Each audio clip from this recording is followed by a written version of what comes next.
and welcome to Mermaid Musings. So this video is going to be about what to expect for the rest of 2020, April through December. In this video, I'm going to go over all the major planetary transits that you need to know about. As always, I'm going to have timestamps down below. So if you want to come back to this video over different points throughout the year to see what's currently happening at that time, you can. Also, I'm going to be creating videos throughout the year on some of these major planetary transits. Like for example, I'm going to do a whole video on Jupiter going into Aries. So if you want to see when those pop up, be sure to like and subscribe below if you haven't already.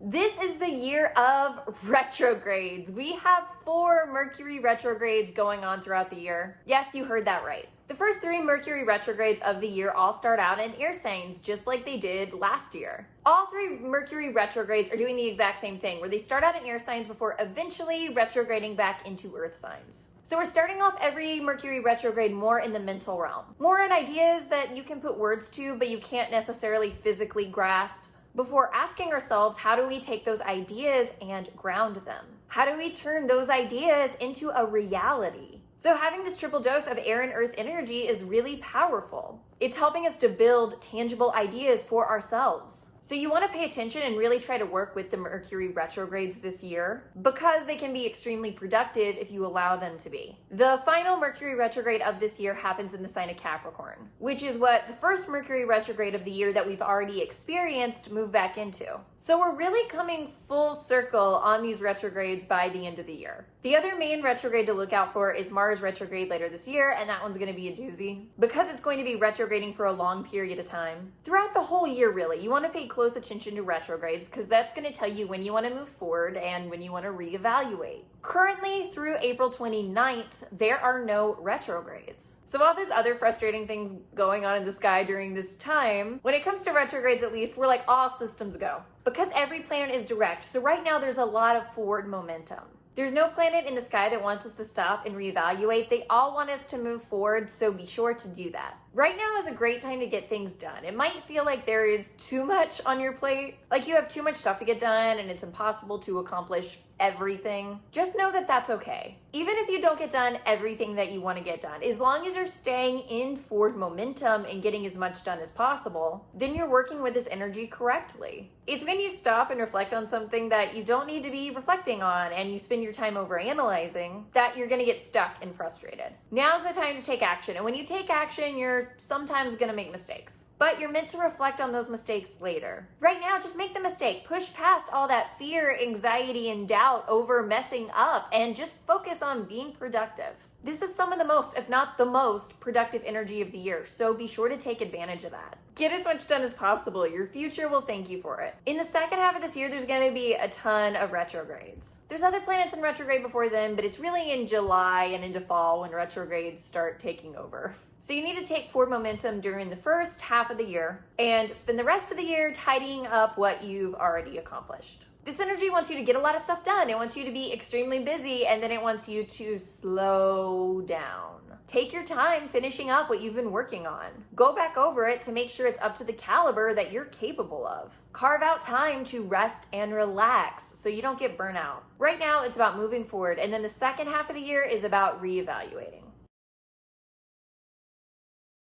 We have a Mars-Saturn conjunction in Aquarius. This energy is harsh reality. Mars is aggression, anger, passion, and that's coming into contact with Saturn, which is harsh life lessons. This is all taking place in the sign of Aquarius, which of course is co-ruled by Saturn. This energy is trying to force you to confront something that you don't want to confront. This is going to play out in your own personal life as well as on the collective level. People are really going to be fired up and angry, screaming at each other, thinking that they know the truth and other people are just stupid for not being able to see it. Of course, it might not be the truth, it might just be their opinion, especially because we have a Jupiter-Neptune conjunction happening around the same time. But we will get more into that in a bit. So here's the thing with this conjunction. You cannot take out your anger and aggression onto other people. That's gonna backfire on you. You can't force someone to do something by getting fired up and angry at them. That's, again, gonna backfire on you. This is taking place in the sign of Aquarius, which is the sign of humanity and social groups. You as an individual do not have the right to control large groups of people. The only person you have the right to control is yourself, and you need to come to terms with that. You cannot force your will onto others because at the end of the day, people are going to have different thoughts and beliefs than you. That's never going to change. We're going to see a lot of that though. People trying to force their way of doing things onto others. And then they get mad and they wind up doing the exact same thing where they're trying to force their will onto the people who were trying to force their will onto them in the first place. They just completely missed the lesson and they're doing the exact same thing that they were mad at other people about. So don't get caught up in this mess. Just do your own thing. Do what makes you comfortable. Instead of trying to force people to bend to your will, find your group that's similar to you. That way, no one is trying to force anyone to do anything. Everyone is in agreement. That way, you're not going to get into these arguments. You can be yourself freely. Just know that this is going to be an intense period of time. Everyone's going to feel on edge. So don't be one of those people who contributes to that. Help to make other people's lives easier, not harder. So this is continuing this theme we've been in all year of Venus and Mars being really close together in the sky. When one planet enters a certain sign, it's closely followed by the other planet entering the exact same sign. We've seen this with Capricorn, Aquarius, and now with Pisces. Our love, beauty, and relationship dynamic is aligned with anger, aggression, and how we take action.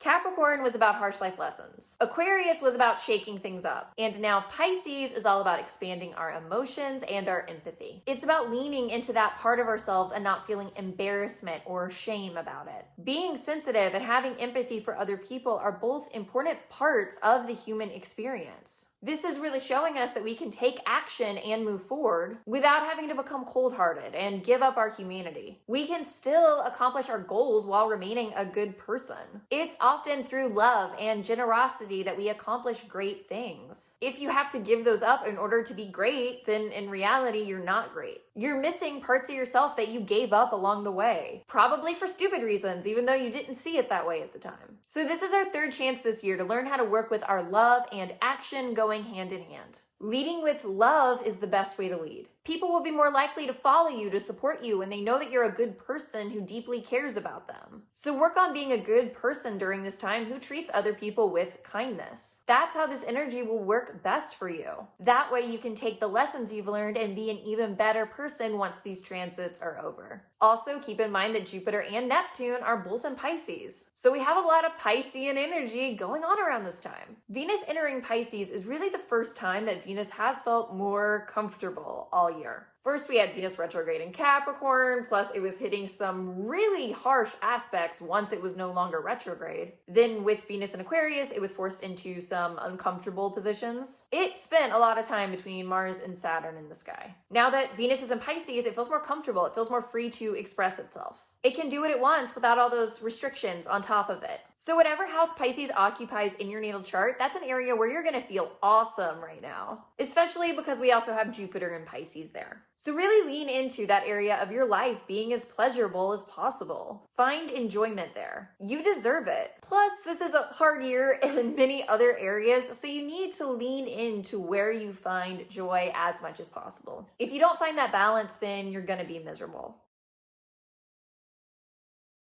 This is awesome because Jupiter is a co-ruler of Pisces and Neptune rules Pisces. So these placements are in extremely comfortable energy and they're coming into contact with one another. This is going to help us expand our sensitivity and our empathy. It's going to expand our love for other people. This is energy that the world really needs right now. This is all about dissolving boundaries. There doesn't have to be boundaries when it comes to love. You can love people without having to define it, or people having to meet a certain criteria. This energy hates that kind of conditional love. It doesn't see that as real love. Everyone is deserving of love, and this energy wants you to recognize that. And give love to everyone, even to people, or especially to people who you don't feel deserve it. On a collective level, groups of people who you have ideological disagreements with or who you can't stand, those are the exact people that you need to have love and compassion for. Even if you think you're right and they're wrong, you're not going to change their minds by hating them. All that does is create more division and hate, and you're not going to get the results you want. In fact, your actions are counterproductive and push your goals farther away because you're pushing people even farther in the direction that you claim to dislike so much. So don't do that. Allow there to be space for people to change and grow and come over to your side. You might actually find that you're the one who's changing and growing and better able to meet people in a middle ground, which that might actually be what scares you the most because you're so stuck in your current mindset. Pisces doesn't want you to be stuck. It wants you to be adaptable, changeable, and mutable. That's when Jupiter in Pisces is going to bring you rewards. Changing your mind shouldn't be scary. Staying in the same place, refusing to question your current thoughts and feelings should be what scares you. And just because you change your mind or you're willing to be more adaptive in this instance, doesn't mean you can't always change back. Change doesn't have to be permanent. The only person who's keeping yourself stuck is you. The major downside to this transit is that it's expanding our delusion. Jupiter expands whatever it touches, and Pisces is the delusional sign while Neptune is the delusional planet. So basically, delusions know no end because they have the capacity to keep going. Pisces and Neptune are also extremely gullible.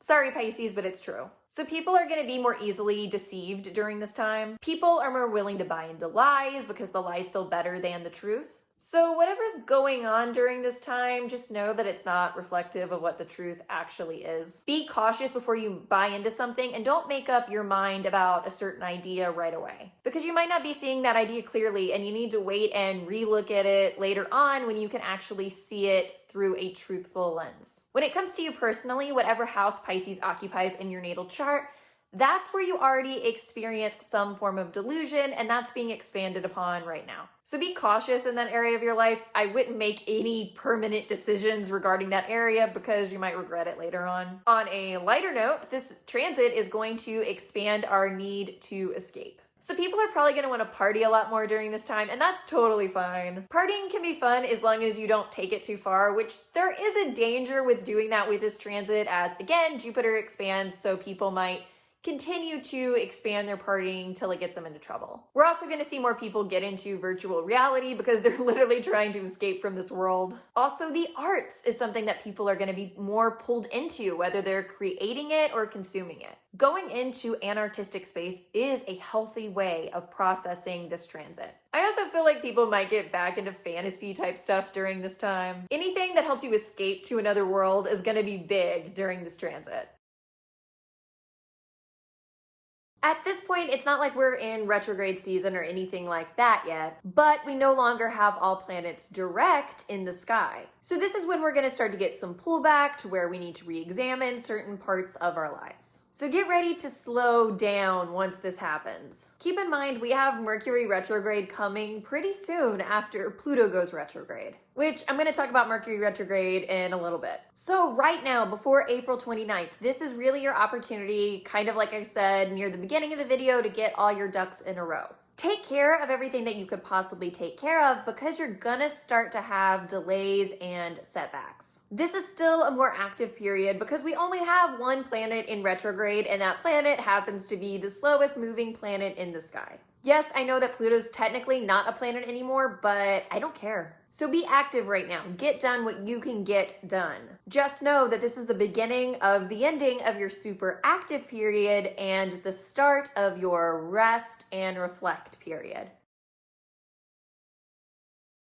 So this is our first solar eclipse of the year, and the first solar eclipse since the nodes moved into Taurus and Scorpio. Meaning this is going to be very different from what we experienced over the Gemini and Sagittarius eclipses. For people who have a lot of mutable signs in their natal chart, this is great for y'all. Eclipses are still difficult energy, but you're not going to feel the same amount of intensity associated with them as you have in recent years. If you have a lot of fixed signs in your natal chart though, now's your turn. Until the nodes leave Taurus and Scorpio, but that won't happen until July 18th of 2023. If you're a fixed sign, eclipse seasons are going to affect you the most. This is going to be a time of massive changes for you, so you better get used to it. These eclipses are pushing you towards the direction you're going to go regardless. It's just speeding up the process so you can get on your way. These eclipses are taking care of things in your life over a relatively short period of time, instead of letting those same things go on for years when they don't need to,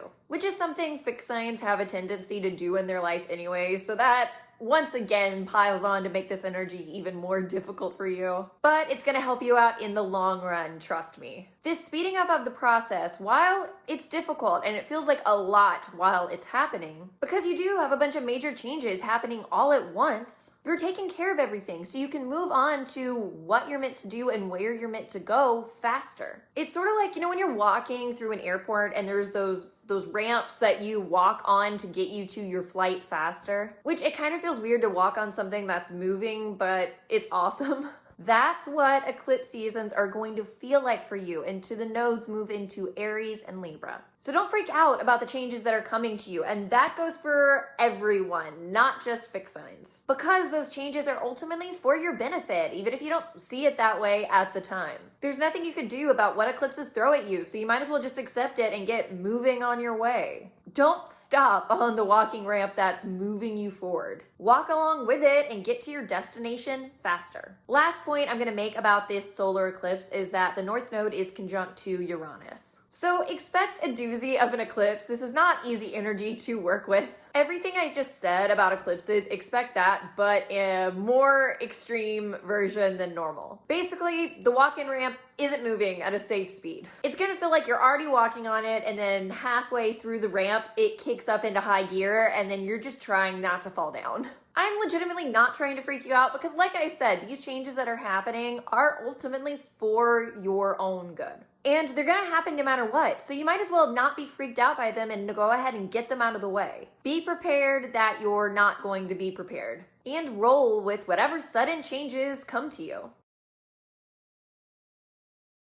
So this is really what's kickstarting us into retrograde season. It's time to slow everything down.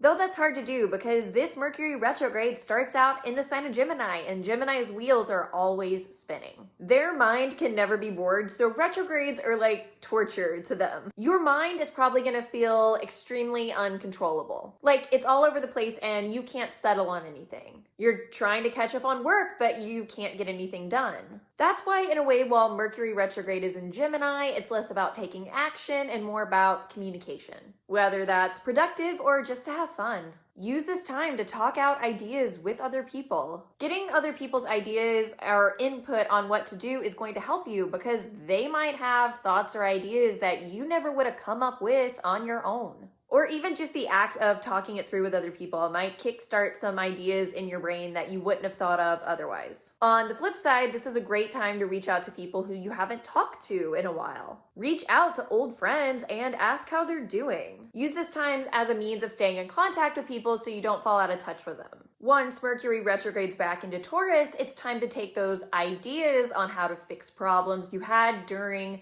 Mercury retrograde in Gemini and actually put them to work. Use this time to actually fix the problems that have been bugging you for a long time. Taking care of what you need to take care of during this part of retrograde is going to be extremely slow. Because retrogrades already slow everything down and Taurus is the slowest moving sign of the zodiac. Expect resolving these issues to take a long time. Be prepared for that. Give yourself plenty of time to work because if you wait till the last minute, then you're gonna be screwed. The planet of luck and expansion departs the sign of Pisces, at least until the end of the year where it retrogrades back into Pisces for a little bit, but right now it is entering the sign of Aries. Jupiter is expanding Aries qualities, so tapping into wherever Aries is in your natal chart is what's going to bring you luck during this time. So what are Aries qualities? This is about action, individualism, not waiting for permission, jumping in and doing what you want to do even if you don't have a plan. You'll react in the present moment and figure it out along the way. These are the parts of your personality that you're going to want to amplify during this time, and Jupiter is there to help you do that. Aries is about initiation, action, and getting things done. It's a cardinal fire sign. You don't get more action-oriented than that. It's also the first sign of the zodiac, meaning it's the sign of self. So we're moving out of this Pisces energy, which is more focused on everyone else and really saying, this is about me. This is about what I want. If you don't embrace those qualities, if you don't embrace your individual sense of self, you're not going to have luck during this time. You'll be working against Jupiter, and Jupiter in true Aries fashion will be like, all right, screw you, I'm leaving you behind. You need to ask yourself, where have you gotten too lost in the crowd? Where have you gotten too lost in the group? That you've lost your individualism. Now's a great time to gain that back. Even if you do have pushback from people who want you to stay on the same path that they want you to stay on, staying in groupthink is only going to bring you bad luck. Which you might not understand why, because you feel like you're doing everything right. You feel like you're following all the rules, so why does your life suck? It's because Aries doesn't care about rules. It will break them if it has to in order to go out and be a trailblazer. Aries wants to be in front of everyone else doing its own thing. Other people can come or not. Aries really doesn't care. It's comfortable being its true self. Jupiter in Aries wants to give this gift to you. Don't worry if you're starting down an unknown path alone. As long as you keep moving forward, Jupiter in Aries will be there to protect you.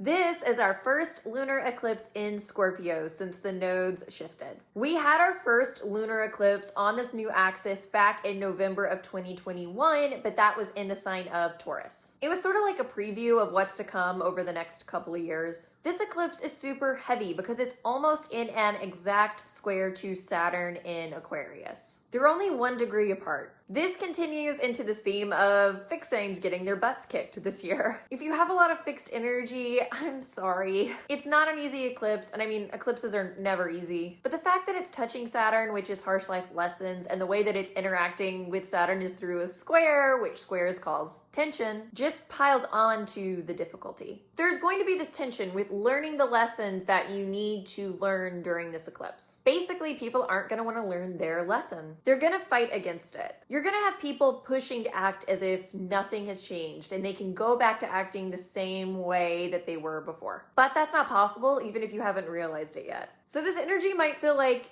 you're getting on that walk ramp and then you just turn around and try to walk backwards and go the other way. But the ramp is still pushing you forwards, so in reality, you're going nowhere. Don't be that person. Don't be ridiculous because you're so afraid of change. Even if you need to walk slowly along the ramp, that's better than trying to turn around and go the opposite way. You can't go back to the past. What you can do is push forward into the future. And the only way you're going to make the future better for yourself is if you embrace it instead of trying to fight against it. Because you're always going to lose to an eclipse. This lunar eclipse is going to bring restrictions into your life, and that's never fun. Nobody likes feeling confined, especially the sign of Aquarius. But maybe you need to cut yourself off from certain things or restrict certain parts of your life so you can get back to the basics, to the core of who you really are and what you really need to be focusing on. Once you fix that, you're not going to be so restricted anymore because new possibilities will open up to you. They aren't the same possibilities as before because, like I said previously, you can't go back to the past. But these new possibilities will probably be even better opportunities for you as long as you embrace them, instead of clinging on to something that you can't get back. Mars is, of course, Aries' ruling planet. Because of that, this is probably the purest version of the energy of this transit, meaning this is a super intense conjunction. This is go time. There isn't time to stop and think and organize. You just have to do it. Which, of course, we still have Mercury retrograde, so that's easier said than done. This is about living less in the mental realm and more in the physical one. I know this is like the opposite advice that every astrologer ever gives over Mercury retrograde, but hey, sometimes you gotta shake things up and get weird. If you try to stop and plan, it's not gonna work. Mercury retrograde is going to mess that up for you. So just ignore thinking. Go with what your gut instinct tells you to do in the moment. Your gut instincts are going to be heightened during this time. So whatever your gut is telling you to do, even if it doesn't make logical sense, follow your gut. Once Mercury retrograde is over, you'll probably look back and be like, oh, that's why, even if you didn't know it in the present moment. This is highly charged, intense energy, but it's not sustainable energy. So I wouldn't start any long-term projects right now, especially because Mercury is still in retrograde. What this energy works best for is starting and finishing short-term projects. You'll be able to get these types of projects done rather quickly right now. It's gonna feel like you're knocking down project after project, getting them all out of the way. Or if there's projects you've been dragging your feet on for a while, Mercury retrograde is about tying up loose ends. So use this energy to propel yourself to finally finish it. This gives you that burst of energy you've been waiting for to knock it out and get it done. Overall, this is the most action-oriented energy we're gonna see all year, which I know the timing kinda sucks, but it would be a shame for you not to take advantage of it in some capacity. So don't sit around on your butt. Get up, get moving, and get things done.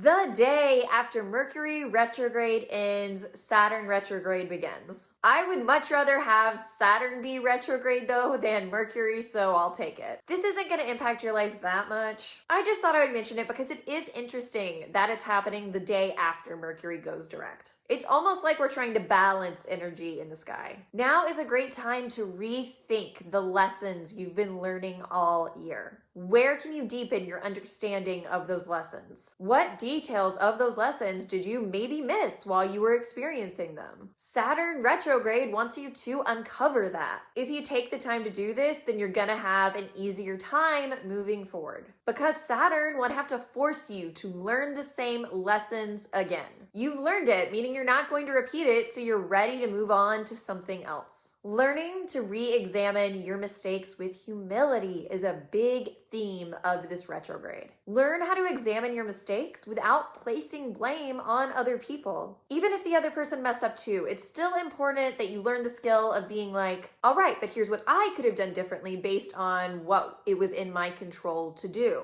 Or here's how I could have reacted differently. Aquarius is a detached sign, so you shouldn't get down on yourself when you're thinking through these situations. See what you could have done differently, but don't beat yourself up for your past mistakes. That's not going to do anything to help you. This is about revisiting the past so you can be a better version of yourself moving forward. Again, really not that big of a retrograde, even less so than Saturn retrograde. Neptune already spends a good portion of the year retrograde every year, so you really don't have anything to worry about. The only reason I'm mentioning this is because now we have Saturn, Neptune, and Pluto all retrograde. So this is the time where you're gonna wanna start to slow down. Take your time, don't rush things. Feel free to take breaks, to take time off work. This is taking place in the middle of summer, so go out and have fun. Do summer activities. This is a great time to relax and enjoy yourself. All right, so I'm gonna go a little bit out of order here. In order to explain what's happening over the summer, I have to explain what's coming in the fall. Otherwise, you're not gonna understand the energy of late July into August as well. Sorry if you like everything in order. I'm a Virgo rising, so I'm the same way, but the way I'm deconstructing this is for your own benefit. Saturn square Uranus starts amping up intentions in August, reaching its peak where it's roughly 1 degree away around September 11th. Then we have around 2.5 months of them being almost exactly square before the energy starts to dissipate. So we're going to be dealing with this transit for an extended period of time. Why I chose to talk about it now is because in the summer we have a lot of fixed energy, meaning it is pushing harshly against this Saturn-Uranus square. Mars moves into Taurus, plus Leo moves into the Sun, Mercury, and Venus. I'm going to talk about those planets specifically in a minute. I just wanted to give you context as to why you would need to understand the Saturn square Uranus transit first. Like I said previously, this is a rough year for fixed signs. So this summer is kind of like boom, boom, boom. We're constantly hitting this energy. Plus, we have a lot of planets in retrograde over the summer, meaning we will be constantly met with resistance. Saturn square Uranus was the major transit we were experiencing throughout 2021, and it wasn't fun. We're experiencing it again this year, but this energy is less intense this time around, luckily. During 2021, we had 3 times where Saturn square Uranus was exact in degrees. We don't have that this year, but this energy is still going to be in the background doing its thing, causing chaos in all of our lives. Saturn is the strict, rigid planet that likes to follow the path that came before it and improve upon it. It doesn't like straying off the path. Uranus is the rebellious, eccentric, chaotic planet. There's already a tension between these two planets because they work in opposite ways. But we also have a square in between them, and squares are all about tension. Both these planets are coming into friction with one another. They're both trying to hold power, and in their effort to hold power, it's creating a struggle for everyone. This is destabilization, so we're gonna see that in the world as well as in our own lives during this time. It's breaking down structures, showing cracks in the foundation. If this is happening, it's just showing us problems that already existed, but that maybe we didn't want to address.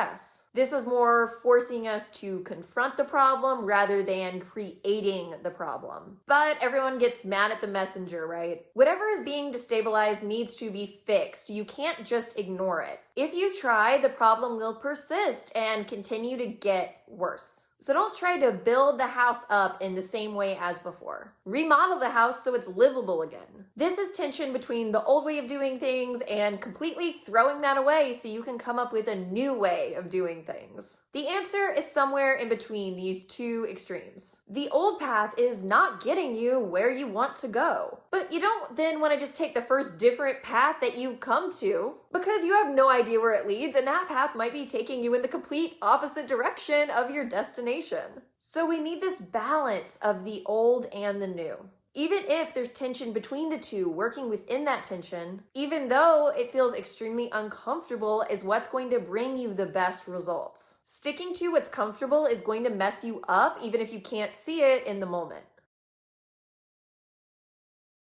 The first part of this transit isn't bad. It's as the transit moves on that things start to get more complicated as it gets closer in degrees to Uranus and Taurus and Saturn in Aquarius. This energy is going to be at its most volatile on August 1st because that's the date of its exact conjunction to Uranus and Taurus, which is square to Saturn in Aquarius. The North Node in Taurus will be exact in this conjunction as well. So Mars, Uranus, and the North Node in Taurus are all at 18 degrees on August 1st. All this energy working together is amping up tensions to a 10. Mars has anger and aggression, so that's coming into intense contact with Saturn and Uranus, meaning this brings on volatile change that you might not be ready for and that might teach you a harsh lesson. It's sort of like a parent teaching you to swim by throwing you into the deep end of a pool and then just walking away from you, leaving you no other choice but to learn how to swim. As Mars continues to move through the sky, it will be in an exact square to Saturn and Aquarius on August 8th at 22 degrees, which is known as the kill or be killed degree. So as if this transit wasn't enough on its own, it has to sprinkle that tension in there. Even though there's a week between the exact conjunction to Uranus and the North Node and then the square to Saturn and Aquarius, in all honesty, these transits are really going to feel like they all blend in together. I see this more as a really rough week than exact dates. Especially if you have a lot of fixed signs around these degrees, this might be one of your roughest weeks of the year. You just have to fight to break through the tension instead of letting it swallow you whole. Whatever bad, unexpected events happen during this time, there's literally nothing that you can do about it. The North Node is involved as well, meaning that whatever happens is fated.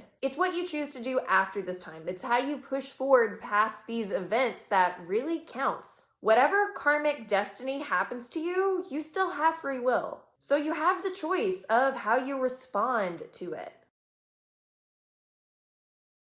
When the sun is in Leo, that's one of the times every year that people are most excited about the sun because it's in its domicile. The sun feels comfortable expressing itself here, and it's one of the more fun times of the year. However, the square to Uranus and Taurus and opposition to Saturn and Aquarius takes away the feel-good energy and creates tension. It's putting pressure on a placement that normally likes being where it is. It really starts to amp up this tension once again in August, just like Mars and Taurus. August in general is going to be a time where everyone feels kind of paralyzed because we have all these harsh aspects between the fixed signs. Like we already covered, we have Mars and Taurus plus the sun in Leo. Then we have Mercury entering Leo on July 19th and Venus entering Leo on August 11th. So it's kind of like once the sun, Mercury, and Mars move past these tension points, we then have Venus coming into the game to hit the same tension points. So it just keeps going. Normally, having all this Leo in the sky would be super fun, but not this year. People are gonna feel stuck between a rock and a hard place where they know that they have to move, but there's nowhere for them to move. So everyone hates their current situation, but they're stuck there and there's absolutely nothing that they can do about it. They have to wait for the planets to shift before they can move. So try to set yourself up where you're not completely screwed during this time. Try to make it so that once you're not stuck in a place that you completely hate. If you know that there's going to be very little room for forward momentum, then get done what you need to get done beforehand. So you're not stuck in this place going, oh my God, there's all this stuff I need to get done, but I can't. You can just chill and relax and watch TV or read a book during this time, instead of being stressed about how crazy everything is. This is going back over the progress we've made while Jupiter was in Aries this year. So look at where Aries is in your natal chart and think about the growth you've been experiencing there. This is the time to re-examine that growth so that you have a firm grasp on it. Jupiter is eventually going to retrograde back into Pisces, which I'll talk about in a bit, before it moves forward again back into Aries. When that happens, if you use this retrograde properly, you're going to be ready for even bigger and better rewards, because you have a handle on what Jupiter in Aries has given you so far. Remember, you're going to be retreading again all the degrees Jupiter in Aries has already gone through. So you're hitting the degrees 0 through 8 3 times. You see expansion the first time, then you re-examine that expansion, so then you can expand again. The final time to its fullest potential. Don't look at this retrograde as a time where you're getting nothing. Look at it as a time that's preparing you for your biggest rewards. Without it, those huge rewards won't be possible. I think it's funny that Mars goes retrograde around Halloween because this retrograde is gonna be scary. This starts out a long period of Mars in Gemini, because since it's going retrograde this year, it will be in Gemini for the rest of 2021 into 2023. This is energy you want to get comfortable working with if you want to be your most productive, because you're going to have to deal with it for a long period of time. Ideally, what you want to do is get as much stuff done as possible while Mars is moving forwards. Spend the retrograde time checking your work and putting the finishing touches on what you've been working on. Then, once it's direct and out of its shadow phase, go back into all systems go again. Launch whatever it was you were doing, put it out there in the universe. Mars in Gemini gives you plenty of time to act on it in order to make your goals a reality. Gemini is super scattered energy, so what you might do instead of focusing intensely on one project, start on a multitude of projects. Purposefully scatter your time and your energy around. Do whatever it costs you at the time. Do whatever you feel is the most intellectually interesting. That way you won't get bored. Then when Mars goes retrograde, you have multiple projects to finish. That way you're not stuck on one thing. You get to put the finishing touches on a lot of different projects. You get to finish a project and be like, that's exciting. What am I going to go finish next? The main rule you need to understand about Gemini in general is that Gemini can never be bored. Because of this retrograde, you're going to be in Gemini energy for a long time. So you have to be prepared to keep yourself from being bored for an extended period of time, meaning that you have to have a lot going on.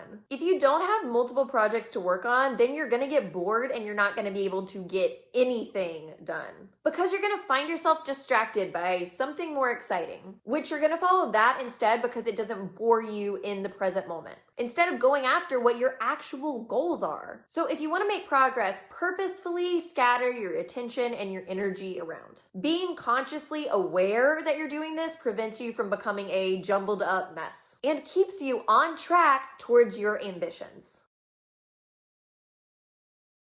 Uranus going retrograde is keeping us in the 18th degree for an extremely long period of time, like pretty far into September. The 18th degree is about endings. So this feels like a prolonged ending. It's taking forever to wrap up what Uranus is trying to teach you, because it literally feels like you're moving backwards instead of forwards. Uranus is like a lightning bolt to whatever it touches. So instead of that lightning bolt forcing you to make changes that push you forward, you're unexpectedly having to tread old ground that you thought you were done with. Especially because it's still in that square to Saturn and Aquarius while it's retrograde. So you're revisiting the unpleasant past, but with a new twist on it. When you retread old ground, you normally know what to do because you've been there before. But in this case, you don't, which makes it all the more frustrating. One of the main points of this retrograde is it's keeping Uranus close to the North Node in Taurus. So even though it's frustrating retreading past energy, it's still going to give you key insights into your future. Pay attention because once the North Node is separated from Uranus, it's going to be go time for the North Node. But you have to pay attention to the signs now, to what the universe is putting in your way, in order to know what path it wants you to take.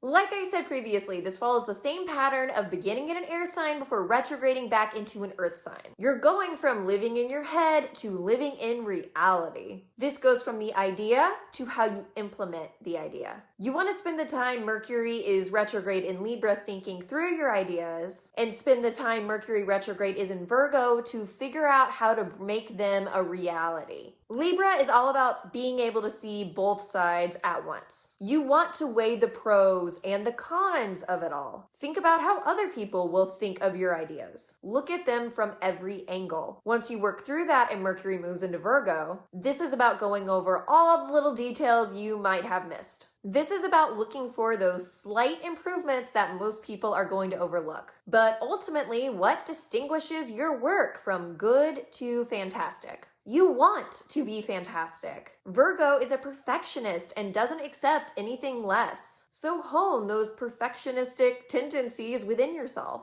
If you want to know specifically how to do that, look for what house Virgo occupies in your natal chart. This is your last chance to experience these types of retrogrades, because the next Mercury retrograde is going to start out in the sign of Capricorn at the end of the year. There's something extremely powerful about having 3 different Mercury retrogrades start out in air signs and move back into earth signs. You get to have these ideas that you can only have with your head up in the clouds, but ground them in reality. Having this type of Mercury retrograde is the only time you have an opportunity to do this, because normally Mercury moves from air into water signs. So don't waste this final chance. Fully embrace it. We have the Sun, Moon, and Venus all conjunct in Scorpio in the 2nd degree. All in all, I would say this is actually a rather romantic solar eclipse. It's like darkly romantic, like what you read in these old romantic books that end in tragedy. But they make you feel deeply while you read it. When it comes to your romantic life, this is gonna push you in the direction that the eclipse wants you to go. You can't avoid the lessons it's trying to teach you by becoming light and flying above it all, because it will grab you out of the sky and pull you back down into the underworld. So you might as well embrace the darkness. Wade further into it. The farther you go, the more that it's going to answer the questions that you seek. So don't be afraid. Embrace what's coming next. Embrace all your deep, dark feelings. That's one of the main lessons of this eclipse. It wants to get you back to the core of who you emotionally really are. And it doesn't care what it has to do in order to get you there. It doesn't care how badly it needs to scare you. It's going to try to make you feel the most you can possibly feel. Oftentimes, in order to get down into the core of your emotions, it's uncomfortable, because on the way there, you have to embrace emotions that aren't necessarily pleasant, because if you don't feel them, then you can't keep going. This eclipse is forcing you to expand your emotional range. It's like when you're diving deep down in the water. Every time you go down, you hold your breath a little bit longer and a little bit longer in order to expand your lung capacity. This is what this new moon is doing with your emotions. It's forcing you to expand your emotional capacity. It knows that you're capable of more, you're just afraid. But you have to be able to move past the fear in order to reach the truth of who you really are.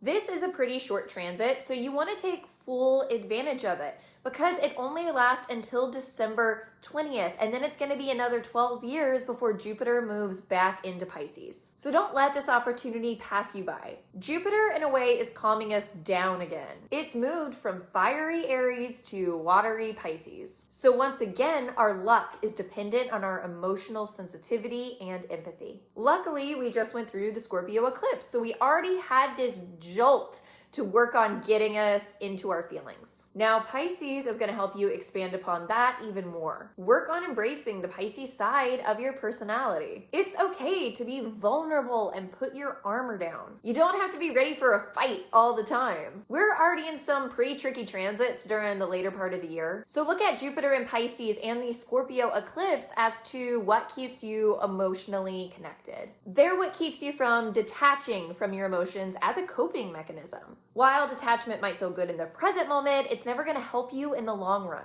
So look at what house Pisces occupies in your natal chart, because that's going to tell you where you have the capacity to expand your emotions during this time, which is something that you definitely want to do.